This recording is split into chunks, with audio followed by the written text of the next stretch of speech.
Students, today we are going to study power sharing, class 10th, first chapter of political science. So let's start. Main idea of power sharing. Power sharing means distribution of power among different group or institution in a society so that no single group dominates other. ठीक है। Power sharing का मतलब ये होता है power को groups में divide करना और इंस्टीट्यूट में डिवाइड करना जिससे कोई एक सिंगल ग्रुप डोमिनेट ना कर पाए। सिंपल है। ठीक है। आप ये वीडियो इजी 10th पर देख रहे हैं चैनल पर, तो चैनल को सब्सक्राइब करना ना भूलें, वीडियो पसंद आए तो वीडियो को लाइक करना ना भूलें। चलिए आगे बढ़ते हैं। What is power sharing? Power sharing means sharing of political power among different group and institution, as I told you. Instead of one person or group controlling everything, power is divided and shared. एक व्यक्ति को पूरी चीज़ें control नहीं करेगा, power among social groups share होंगी जिससे कि डोमिनेट कोई एक ग्रुप है। ये है व्हाट इज़ पावर शेयरिंग। ठीक है। आगे पढ़ते हैं। Why is power sharing important? एक डेमोक्रेसी में पावर शेयरिंग इंपॉर्टेंट क्यों है? सबसे पहले बात कर लेते हैं। There are two major reasons. First is prudential reason, means practical reason. Second is moral reason, ethical reason. सबसे पहले बात कर लेते हैं प्रूडेंशियल रीज़न के। इट रिड्यूस कन्फ्लिक्ट, मतलब ये कन्फ्लिक्ट को कम करती है।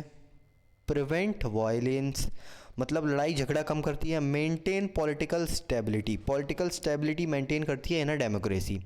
एंड इन मोरल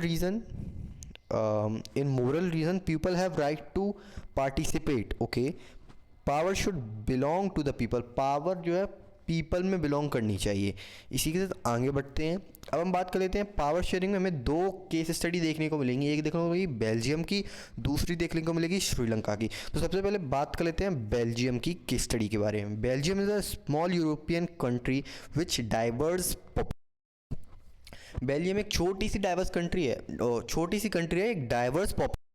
ठीक है। सबसे पहले हम बात कर लेते हैं पॉपुलेशन कंपोजिशन। सबसे पहले हम इसकी पॉपुलेशन के बारे में बात कर लेते हैं, कैसी क्या पॉपुलेशन है। तो इसमें 59% डच स्पीकिंग लोग हैं। याद रखना 59% डच स्पीकिंग लोग हैं जो कि फ्लेमिश रीजन में रहते हैं। ठीक है।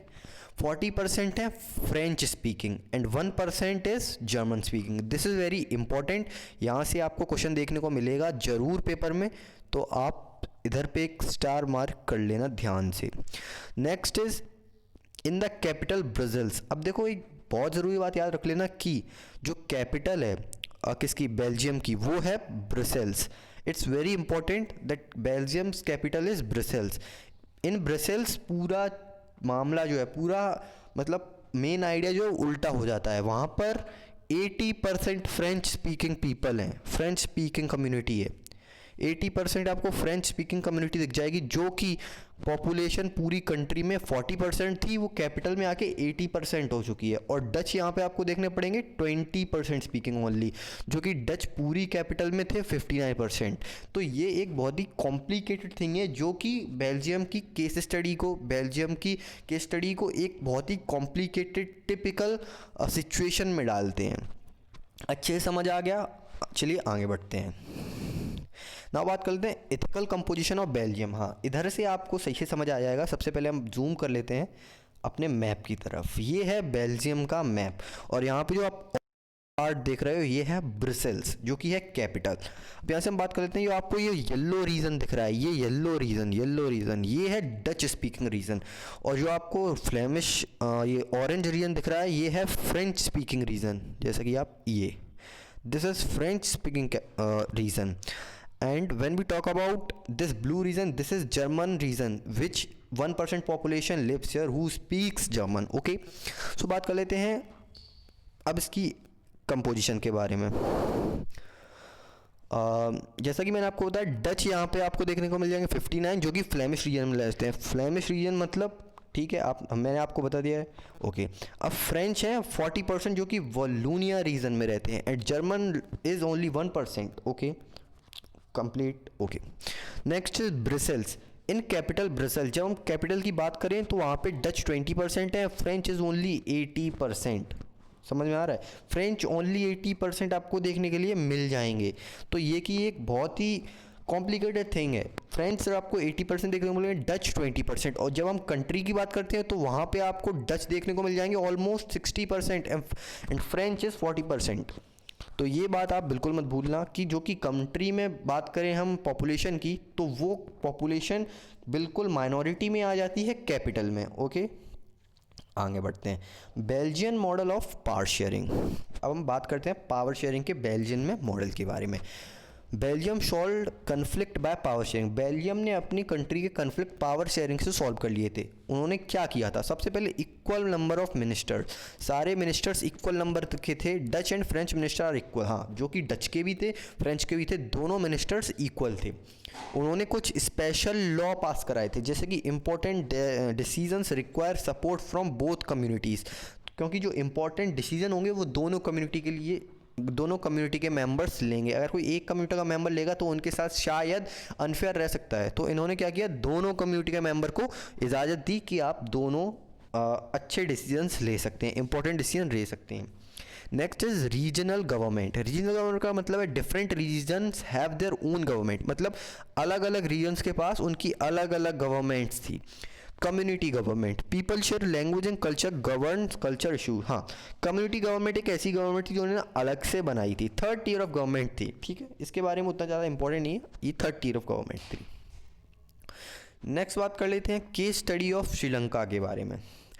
अब देखो, श्रीलंका की केस स्टडी बहुत ही, मतलब मैं आपसे कहूँ तो कॉम्प्लेक्स तो नहीं थी, पर यहाँ पे सिविल वॉर हुआ था। वही हम आगे देखेंगे कि सिविल वॉर कैसे हुआ था और क्यों हुआ था। अब देखो, जैसा कि हमने पढ़ा है चैप्टर में, Sri Lanka has two main community, Sri Lanka के पास दो मेन कम्युनिटीज़ थी। पहली थी सिन्हाला स्पीकर्स, पॉपुलेशन में 74% थे सिन्हाला स्पीकर्स एंड 18% थे तमिल स्पीकर्स। ठीक है, आफ्टर इंडिपेंडेंट 1948, ये पॉइंट मार्क कर लेना, श्रीलंका इंडिपेंडेंट हुआ 1948 में। ओके, हाँ, Sri Lanka after independence in 1948 the Sinhala majority dominated politics. Independent के बाद श्रीलंका में सिर्फ एक ही कम्युनिटी में डोमिनेट किया है, वो थी सिन्हाला कम्युनिटी। इस कम्युनिटी ने मेजॉरिटी में रह के पॉलिटिक्स में डोमिनेट किया। ये बहुत ही इंपॉर्टेंट पॉइंट है, आगे बढ़ते हैं। मेजॉरिटेरियनिज्म इन श्रीलंका। अब मेजॉरिटेरियनिज्म की बात कर लेते हैं। मेजॉरिटेरियनिज्म होता क्या है? Majoritarianism means rule of majority community. इसके बारे में हम आगे भी पढ़ेंगे, कंप्लीट डेफिनेशन नहीं है। बात कर लेते हैं एग्जाम्पल की। तो श्रीलंका में इसका एग्जाम्पल ये था कि Sinhala declare the only official language. Sinhalese लोगों ने, सिन्हालीस पॉपुलेशन ने सिन्हाला को डिक्लेयर कर दिया था ओनली ऑफिशियल लैंग्वेज, जो कि बाकी के तमिल लोगों के साथ अनफेयर था। Preference to Sinhala student in university, Sinhala students को यूनिवर्सिटी में ज़्यादा प्रेफरेंस दिया जाता था। बुद्धिज़्म गिवन स्पेशल स्टेटस, और बुद्धिज़्म को भी स्पेशल स्टेटस दिए गए थे। ठीक है, दीज नोट तमिल माइनॉरिटीज़, ये बहुत ही ज़्यादा इंपॉर्टेंट है। मेजॉरिटेरियन का मतलब ये होता है कि majoritarianism means rule of majority community without taking tension of minority, मतलब माइनॉरिटी से उन्हें कोई मतलब नहीं, माइनॉरिटी कैसा कर रही है, क्या कर रही है, वो सिर्फ अपनी मेजॉरिटी के बारे में सोचते हैं। आगे बढ़ते हैं। consequences in Sri Lanka. Because of discrimination Tamil community demanded autonomy. Tamil community ने एक ऑटोनॉमी की डिमांड करी, जिससे सिविल वॉर स्टार्ट हो गया श्रीलंका में। बहुत सारे लोग मरे, पॉलिटिकल इंस्टेबलाइजेशन बढ़ गया। लेसन, इससे हमें ये सीखने को मिलता है, not sharing power creates conflict. अगर आप पावर शेयरिंग नहीं करोगे तो आपके कंट्री में सिविल वॉर होंगे, कन्फ्लिक्ट्स होंगे। Then power sharing becomes a very important part of power in a democratic country. अब बात कर लेते हैं forms of power sharing. Power sharing के कितने फॉर्म्स होते हैं? There are 4 forms of power sharing. It's very important कि पावर शेयरिंग कितने फॉर्म्स होते हैं, it can be a question in your exam. There is 4 main forms of power sharing. Horizontal power sharing, power share among different organs to government. Horizontal power sharing पहला point है। इसमें क्या होता है, power जो है वो डिफरेंट ऑर्गन्स में शेयर की जाती है, जैसे कि लेजिस्लेचर, एग्जीक्यूटिव, जुडिशरी। ये 3 पार्ट हैं हॉरिजॉन्टल पावर शेयरिंग के। This system is called check and balance. इस सिस्टम को हम चेक एंड बैलेंस भी बोलते हैं। ठीक है, ये था पहला फॉर्म ऑफ पावर शेयरिंग। आपको सिर्फ ज़्यादातर नाम इंपॉर्टेंट रखनी है, और इनके जो आपको 3 पॉइंटर्स देखने को मिले ये इंपॉर्टेंट रखनी है, ज़्यादा चीज़ आपको याद नहीं रखनी। Next is vertical power sharing. Power share among different levels of government. Vertical power sharing में क्या होता है, पावर जो है डिफरेंट लेवल में शेयर होती है as always as usual. Examples इसमें होती हैं गवर्नमेंट, सेंट्रल गवर्नमेंट और स्टेट गवर्नमेंट तो आपको देखने के लिए मिलेगी डेमोक्रेसी में। लोकल गवर्नमेंट होती है एक ऑप्शनल गवर्नमेंट, ये आपको कहीं डेमोक्रेसी में देखने को मिल जाएगी, कहीं नहीं मिलेगी। जैसे इंडिया में आपको लोकल गवर्नमेंट देखने को मिलती है। In India this system is called federalism, इसको हम फेडरलिज्म भी बोलते हैं इंडिया में, जो कि so next is forms of power sharing. Power sharing among social groups, power कुछ सोशल ग्रुप में शेयर होती है। Power share among different communities, जैसे कि वो कम्युनिटी है माइनॉरिटी राइट, जो माइनॉरिटी राइट्स प्रोवाइड करती है। रिजर्व कॉन्स्टिट्यूएंसी, कुछ कॉन्स्टिट्यूएंसी रिजर्व भी कर देती है। कम्युनिटी गवर्नमेंट, एक कम्युनिटी गवर्नमेंट भी बनाती है जो कि थर्ड टियर ऑफ गवर्नमेंट होती है, जैसा कि मैंने आपको बताया। दिस प्रोटेस्ट माइनॉरिटी, और ये माइनॉरिटी के लिए भी प्रोटेस्ट भी करता है। तो आपको सिर्फ नाम याद रखने, इतना ज़्यादा डीप में जाने की कोई ज़रूरत नहीं है। So next is power sharing among political party. This is the last year of government. Different political party share power through, जो डिफरेंट पॉलिटिकल पार्टीज़ हैं वो पावर शेयर करती हैं कॉलिजन गवर्नमेंट। कॉलिजन मतलब गठबंधन जिनको हम बोलते हैं, दो पार्टीज आके, तीन पार्टीज आके इकट्ठा जो गठबंधन बनाती है। अलाइंसेस सेम, उसमें भी कुछ गवर्नमेंट्स आती हैं, कुछ पार्टीज आती हैं, कुछ पार्टीज आती हैं कॉलिजन करके अपोजिशन के खिलाफ लड़ती हैं। अपोजिशन पार्टीज़ और एग्जांपल कॉलिशन गवर्नमेंट इंडिया। हाँ, जैसे आपने कॉलिशन गवर्नमेंट देखी है, इंडिया गठबंधन हो गया, ये सब इनका एक एग्जांपल है जो कि इंडिया का है। Now next is advantages of power sharing. अब देखो, ये एक बहुत ही इंपॉर्टेंट पॉइंट है कि पावर शेयरिंग हम कर तो रहे हैं कंट्री में, पर पावर शेयरिंग के एडवांटेजेस क्या हैं, इससे क्या फ़ायदा है हमें। तो सबसे पहले बात कर लेते हैं, इट रिड्यूस कन्फ्लिक्ट, कन्फ्लिक्ट बहुत ही कम कर देता है। इंश्योर पॉलिटिकल स्टेबिलिटी, पॉलिटिक्स में एक स्टेबिलिटी प्रोवाइड करता है। ओके, रिस्पेक्ट डाइवर्सिटी, डाइवर्सिटी की रिस्पेक्ट करता है। Strengthen democracy and increase participation. इतना कुछ खास नहीं है, सिंपल पॉइंट्स हैं, आपको ये एक बार पढ़कर भी याद हो जाएंगे। Next is next advantage are power sharing, distribution of power among social group. Okay, ये हमने पढ़ लिया। मेजोरिटेरिज्म भी हमने पढ़ रखा है। Prudential reason, practical reason, moral reasons, check and balance system भी हमने पढ़ रखा है। हॉरिजॉन्टल पावर शेयरिंग जिसको हम बोलते हैं। अब बात कर लेते हैं चैप्टर के इंपॉर्टेंट क्वेश्चंस को, जो आपको एग्जाम में देखने को मिल सकते हैं और जिससे आप पूरा चैप्टर भी रिवाइज कर सकते हैं। तो जैसा कि मैंने आपको पढ़ाया, आप इन क्वेश्चंस को एक बार पढ़ के पूरा अपना चैप्टर रिवाइज कर सकते हैं। ये एक बहुत नॉर्मल से बेसिक क्वेश्चन है जो आपको आने चाहिए।